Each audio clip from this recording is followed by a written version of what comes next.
Buenas noches, hoy les traemos historias de terror de pueblos malditos de México. Comenzamos.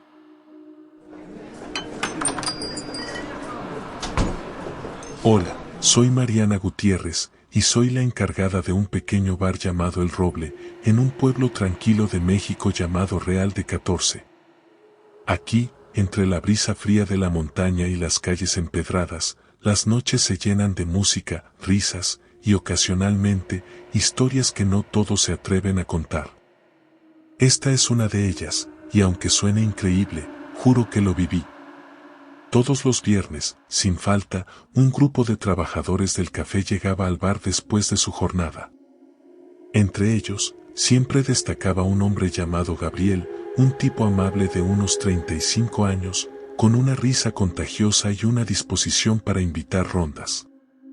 Gabriel era el alma del grupo, sus historias y ocurrencias mantenían la mesa animada hasta altas horas de la noche.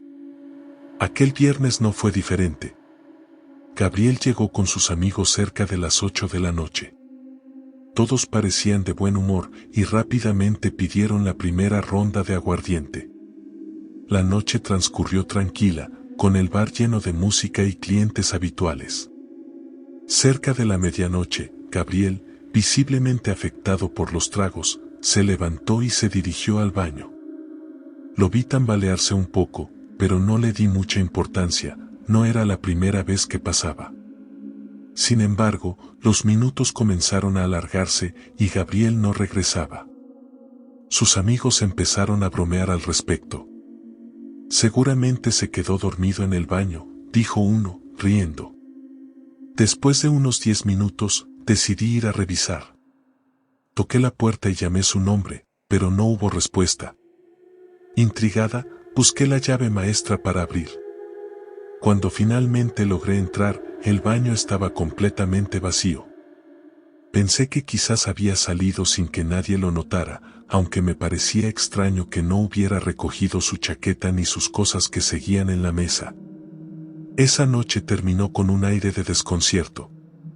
Sus amigos se preocuparon, pero asumieron que Gabriel simplemente había decidido irse a casa por su cuenta, aunque aquello no era propio de él. Pasaron 15 días sin noticias de Gabriel. Su desaparición fue tema de conversación en el pueblo, pero nadie tenía respuestas. Algunos decían que había huido por algún problema personal, mientras otros sugerían que podría haber tenido un accidente en las montañas. Pero nadie estaba preparado para lo que ocurrió el viernes siguiente. Eran cerca de las 11 de la noche, y el bar estaba lleno como de costumbre. Entonces, la puerta del baño se abrió, y de allí salió Gabriel, con la misma ropa que llevaba 15 días atrás. Estaba pálido, desorientado y tambaleándose como si acabara de despertarse de un sueño profundo. El murmullo en el bar cesó de golpe, y todos se quedaron mirándolo en silencio. Sus amigos se acercaron rápidamente, ayudándolo a sentarse. Yo también corrí hacia él, incapaz de ocultar mi asombro. ¿Dónde has estado, Gabriel?, pregunté. Él levantó la mirada, y sus ojos reflejaban un terror que nunca había visto en nadie. Cuando logró recuperar un poco la compostura, nos contó lo que había vivido. Según él, después de entrar al baño, todo pareció normal al principio. Pero al cerrar la puerta, sintió que el aire se volvía pesado, como si algo invisible lo estuviera envolviendo.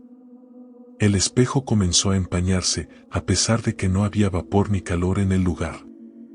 De repente, la luz parpadeó, y en el reflejo vio algo que no podía explicar, un hombre alto, vestido con un traje negro impecable, de pie detrás de él. Gabriel se giró de inmediato, pero no había nadie allí. Cuando volvió a mirar el espejo, el hombre seguía allí, sonriendo. Me dijo que lo había estado esperando, contó Gabriel, con la voz temblorosa. Su voz era suave, pero había algo en ella que te dejaba inmóvil. El hombre le ofreció un trato, su alma a cambio de riquezas y poder. Gabriel, aunque asustado, se negó rotundamente. La sonrisa del hombre desapareció, y su rostro se transformó en algo indescriptible, como si la piel misma ardiera desde dentro. Intenté salir, pero la puerta no se abría. Sentí que el tiempo no pasaba, que estaba atrapado en un lugar que no era ni aquí ni allá. Gabriel aseguró que para él solo habían pasado unos 15 minutos. Sin embargo, el hombre desapareció repentinamente y la puerta se abrió como si nada. Fue entonces cuando salió, encontrándose con la realidad de que habían pasado 2 semanas. Aquella noche, todos en el bar se quedaron en silencio. Nadie sabía qué decir o cómo procesar lo que había sucedido.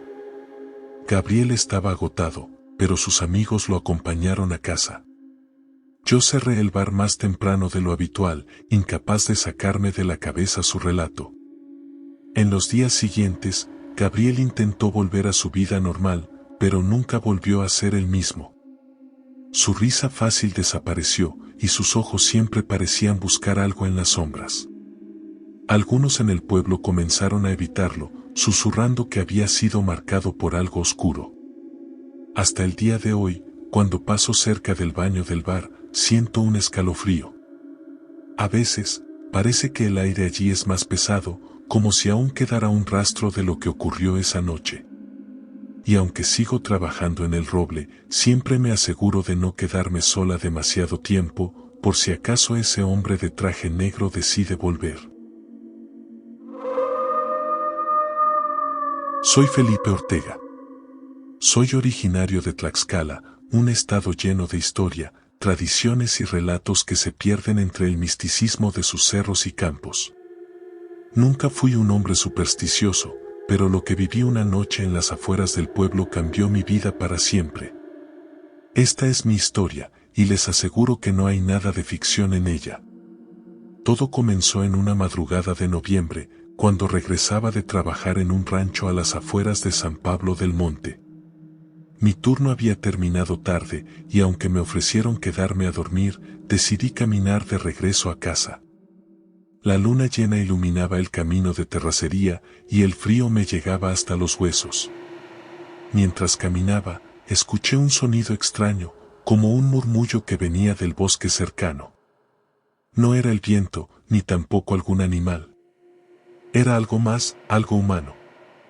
Me detuve para escuchar mejor, y fue entonces cuando lo vi, una figura encorvada junto a un árbol. Al principio pensé que era un campesino, pero algo no cuadraba. Sus movimientos eran torpes y erráticos, como si estuviera luchando con algo invisible. ¿Se encuentra bien?, pregunté, tratando de mantener la calma. La figura se giró lentamente hacia mí, y lo que vi me dejó loco. Era un hombre, pero su rostro parecía desfigurado, casi animal. Tenía ojos brillantes, amarillos como los de un lobo, y su boca estaba torcida en una mueca que no era ni sonrisa ni gruñido. Antes de que pudiera reaccionar, soltó un chillido agudo y salió corriendo hacia el bosque, moviéndose con una velocidad antinatural. Al llegar al pueblo, le conté a mi tío Gerardo, un hombre mayor que siempre había estado metido en temas de brujería y leyendas. Escuchó atentamente mi relato y con una seriedad que nunca antes había visto en él, me dijo: «Lo que viste fue un nahual. Son brujos que tienen el poder de transformarse en animales, pero siempre hay algo que los delata, algo que los hace ver inhumanos». Me contó que según las historias locales, los nahuales se reúnen en los bosques para realizar rituales y pactos oscuros. Muchos creen que tienen la capacidad de cambiar de forma gracias a la brujería, pero a un costo terrible, su humanidad. «No vuelvas a caminar solo por esos caminos», me advirtió. «Si lo viste, es porque quiso que lo vieras». No seguí su consejo. 2 semanas después, tuve que trabajar hasta tarde nuevamente. Esta vez, tomé una linterna y un cuchillo por precaución. Aunque me repetía que no volvería a pasar nada, no podía ignorar el nudo de ansiedad que crecía en mi pecho. Al llegar al mismo tramo de camino donde había visto al hombre animal, escuché nuevamente esos murmullos. Pero esta vez, eran más claros, casi como un cántico. Mi curiosidad fue más fuerte que mi miedo, así que me adentré en el bosque siguiendo el sonido. Lo que encontré fue una escena que nunca olvidaré. En un claro del bosque había un grupo de personas vestidas con capas oscuras, formando un círculo alrededor de una hoguera. En el centro, un hombre desnudo estaba arrodillado, mientras otra figura, más alta y robusta, con la cabeza de un perro o coyote, extendía las manos sobre él. Sus palabras eran incomprensibles, y el ambiente estaba cargado de algo maligno, una energía que me hizo sentir como si el aire mismo estuviera vivo y hostil. Sin querer, pisé una rama seca, y el crujido alertó al grupo. Todas las cabezas se giraron hacia mí, incluyendo la de aquella figura con rostro de animal. Sus ojos brillaban con un odio que me paralizó. El hombre bestia dio un paso hacia mí, y fue entonces cuando su forma comenzó a cambiar. Su cuerpo se encorvó aún más, y sus manos se alargaron, convirtiéndose en garras. Un aullido escalofriante resonó en el bosque mientras yo corría como nunca antes en mi vida. Pensé que había logrado escapar, pero al llegar a mi casa, me di cuenta de que algo no estaba bien. Las luces parpadeaban, y un olor nauseabundo llenaba la casa. Cerré todas las puertas y ventanas, pero el ambiente seguía sintiéndose pesado, como si algo invisible me estuviera observando. De repente, escuché un golpe fuerte en la puerta trasera. Armado con el cuchillo, me acerqué lentamente, pero antes de que pudiera llegar, la puerta se abrió de golpe. Allí estaba él, el nahual, mirándome con esos ojos amarillos brillantes. Su forma era más animal que humana ahora, con un pelaje oscuro que cubría su cuerpo y un hocico lleno de dientes. «¡Déjame en paz!», grité, intentando mostrar valor. La criatura no habló, pero su gruñido resonó en mi mente como una advertencia. Entonces, algo extraño sucedió. Mi tío Gerardo apareció en la puerta principal, sosteniendo un rosario y un frasco de lo que más tarde me dijo que era agua bendita. Comenzó a rezar con fuerza, y la criatura retrocedió, gruñendo y retorciéndose como si las palabras lo quemaran. Finalmente, soltó un aullido aterrador y desapareció en la oscuridad. Desde esa noche, mi vida no ha sido la misma. Mi tío me dijo que, aunque logramos ahuyentarlo, estoy marcado, que el nahual podría volver si no protejo mi espíritu. Ahora siempre llevo conmigo una cruz de madera y evito caminar solo por los campos y bosques de Tlaxcala. A veces, en las noches de luna llena, escucho aquel aullido en la distancia, y sé que no es un simple coyote. Es él, esperando el momento para regresar. Me llamo Javier Espinosa, y lo que voy a contarles ocurrió hace apenas unos meses en el pueblo de Córdoba, Veracruz. Siempre fui un escéptico de las historias de fantasmas y leyendas que rodean este lugar, pero después de aquella noche, mi incredulidad quedó enterrada junto con mi tranquilidad. Desde pequeño, había escuchado hablar de la mulata de Córdoba, una mujer hermosa y misteriosa que, según la leyenda, vivió en el siglo XVII. Decían que era poseedora de una belleza sobrenatural y de conocimientos de alquimia, hierbas y astrología. Por estas razones, fue acusada de brujería y condenada por la Santa Inquisición. La historia cuenta que, antes de ser ejecutada, dibujó un barco en la pared de su celda y desapareció frente a los ojos de los guardias, dejando el barco surcando las olas. Como todos en el pueblo, conocía la leyenda, pero nunca le di importancia. Era solo eso, una leyenda. Sin embargo, una noche me encontré cara a cara con algo que desafió toda lógica. Trabajo como taxista en Córdoba, y en mi rutina nocturna, suelo recorrer calles solitarias y poco iluminadas. Esa noche, mientras circulaba por una de las calles cercanas al centro histórico, vi a una mujer parada en la esquina de una vieja casona. Era tarde, cerca de las 2 de la madrugada, y me sorprendió verla sola a esas horas. Detuve el coche y bajé la ventana. ¿Necesita un taxi?, pregunté. La mujer asintió con una leve sonrisa. Tenía una belleza hipnótica, piel morena impecable, ojos oscuros y profundos, y una cabellera larga y negra que brillaba bajo la luz tenue de los faroles. Vestía un sencillo vestido blanco que parecía de otra época, pero pensé que quizás era alguna turista o alguien disfrazado para algún evento. «Lléveme al camino viejo hacia Fortín», dijo con una voz suave, casi musical. Aunque ese camino estaba prácticamente abandonado, accedí. La tarifa nocturna era buena y necesitaba el dinero. Mientras conducía, intenté entablar conversación, pero sus respuestas eran cortas y enigmáticas. Me contó que vivía cerca del camino viejo y que prefería la tranquilidad de la noche para viajar. Sin embargo, había algo en su presencia que me hacía sentir inquieto. Cada vez que hablaba, su voz parecía resonar dentro de mi cabeza, como si estuviera en un sueño. Cuando llegamos al camino viejo, noté que la niebla comenzaba a envolvernos. Las luces del taxi apenas iluminaban el camino, y el silencio era abrumador. De repente, la mujer habló. «¿Sabes quién soy?», preguntó, mirándome directamente a los ojos a través del retrovisor. «No, señorita». «Debería», respondí, tratando de sonar casual, aunque mi corazón empezaba a latir con fuerza. «Dicen que soy una bruja, que escapé de la Inquisición», dijo, con una sonrisa misteriosa. «Pero solo soy una mujer que buscaba libertad». Me quedé mudo. ¿No podía ser? Estaba sentado en mi taxi con la mismísima mulata de Córdoba. Antes de que pudiera decir algo más, señaló hacia un punto en el camino. «Detente aquí». Obedecí, aunque no había ninguna casa o señal de que alguien viviera cerca. La niebla era tan densa que apenas veía más allá del parabrisas. Ella bajó del coche y se detuvo frente a mí.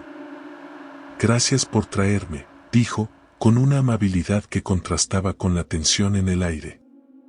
Fue entonces cuando la niebla pareció abrirse, revelando una especie de círculo de piedra en medio de un claro. En el centro, había una figura tallada en el suelo que parecía un símbolo antiguo. La mujer se giró hacia mí. «Te he traído aquí porque eres alguien que aún tiene dudas», dijo. «No crees en las historias, pero todo tiene un origen. ¿Quieres saber la verdad?». Antes de que pudiera responder, extendió una mano hacia el círculo, y éste comenzó a brillar con una luz pálida. El aire a mi alrededor cambió, era como si el tiempo mismo se hubiera detenido. En el centro del círculo, comenzaron a aparecer imágenes: una mujer siendo juzgada por un grupo de hombres con túnicas negras, fuego consumiendo lo que parecía ser una celda, y finalmente, un barco navegando en un mar oscuro. «Ese barco me llevó lejos de la injusticia», explicó. «Pero mi espíritu quedó anclado aquí, entre la realidad y la leyenda». De repente, el círculo se apagó, y la niebla regresó, más espesa que antes. La mujer se acercó a mí, y por primera vez, sus ojos ya no eran humanos. Brillaban con una intensidad que no podía describir, como dos estrellas en un cielo negro. «Tú también estás marcado ahora, Javier», susurró. «Has cruzado la línea entre lo real y lo místico». Retrocedí, tropezando con una piedra y cayendo al suelo. Cuando levanté la vista, ya no estaba. El círculo de piedra también había desaparecido, y todo estaba oscuro y silencioso. Mi taxi seguía encendido, pero parecía que habían pasado horas, aunque el reloj del tablero marcaba apenas 5 minutos desde que me había detenido. El regreso. Regresé al pueblo lo más rápido que pude. Al llegar, conté mi experiencia a un amigo cercano, quien me miró con incredulidad al principio, pero luego me dijo algo que me dejó pensando. «Dicen que la mulata de Córdoba elige a quien mostrarle su verdad, pero siempre hay un precio». Desde ese día, he sentido su presencia, y a veces, cuando conduzco por las calles solitarias de Córdoba, me parece ver su silueta en las esquinas, siempre observándome. Ahora sé que la leyenda de la mulata no es solo un cuento, es un recordatorio de que hay cosas que van más allá de nuestra comprensión, esperando a quienes se atreven a cruzar su camino. Mi nombre es Horacio Martínez, y hasta hace poco tiempo vivía en el pueblo de Izmiquilpande, un lugar pequeño, tranquilo y rodeado de sembradíos.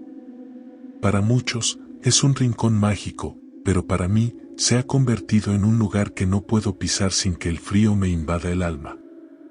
Todo comenzó en una noche de finales de octubre, cuando el aire ya tenía ese toque fresco que anuncia la llegada de los muertos. Yo trabajaba en uno de los campos de maíz más grandes del pueblo, propiedad de don Rigoberto, un hombre mayor conocido por sus cuentos sobre el demonio del sembradío. Según él, este ente aparecía en las noches de luna llena para castigar a los campesinos que osaban trabajar después del ocaso. Nadie tomaba en serio aquellas historias, pero yo, por necesidad, ignoraba las advertencias. Esa noche, don Rigoberto me pidió que cuidara el sembradío. Habían reportado robos recientes, y no podía permitirse más pérdidas. Accedí sin pensarlo 2 veces, necesitaba el dinero. Armado con una lámpara de petróleo y un machete, me preparé para una larga velada en los surcos. Alrededor de las 10 de la noche, todo estaba en calma. El viento susurraba entre las hojas del maíz, y la luna bañaba el campo con una luz pálida. Sin embargo, cerca de la medianoche, noté algo extraño, un silencio absoluto. Ni los grillos ni el viento hacían ruido. Solo estaba yo, mi respiración y un extraño crujir proveniente de lo profundo del sembradío.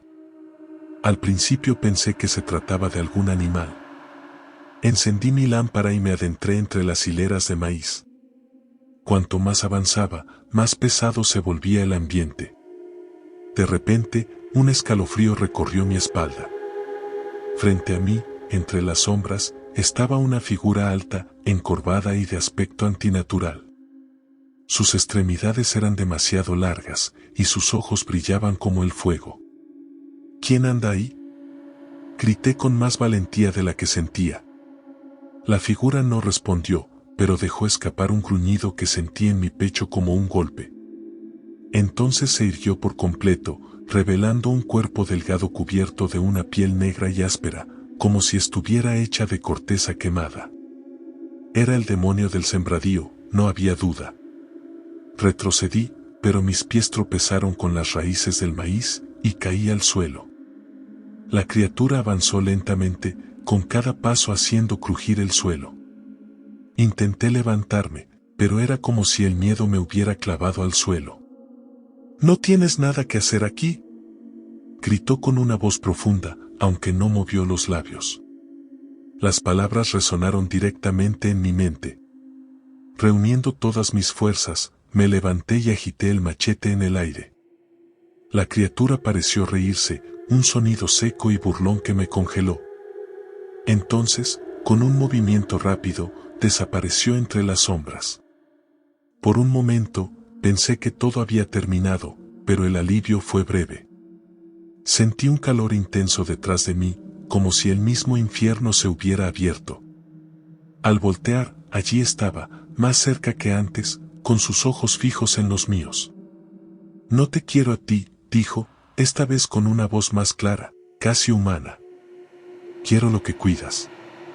Me di cuenta de que no se refería al maíz, sino a algo más profundo, algo que no entendía del todo. Intenté rezar, pero cada palabra que salía de mi boca parecía deshacerse en el aire. La criatura se acercó y extendió una mano huesuda. De su palma emanaba un humo negro que olía a azufre. «Si quieres salir de aquí con vida, deja tu alma en este campo». No sé de dónde saqué el valor, pero me negué. Grité una oración que recordaba vagamente de mi infancia, y la criatura retrocedió, gritando con un sonido que parecía ser mezcla de ira y dolor. En ese instante, sentí un golpe en la cabeza y todo se volvió negro. Desperté al amanecer, tumbado en medio del sembradío.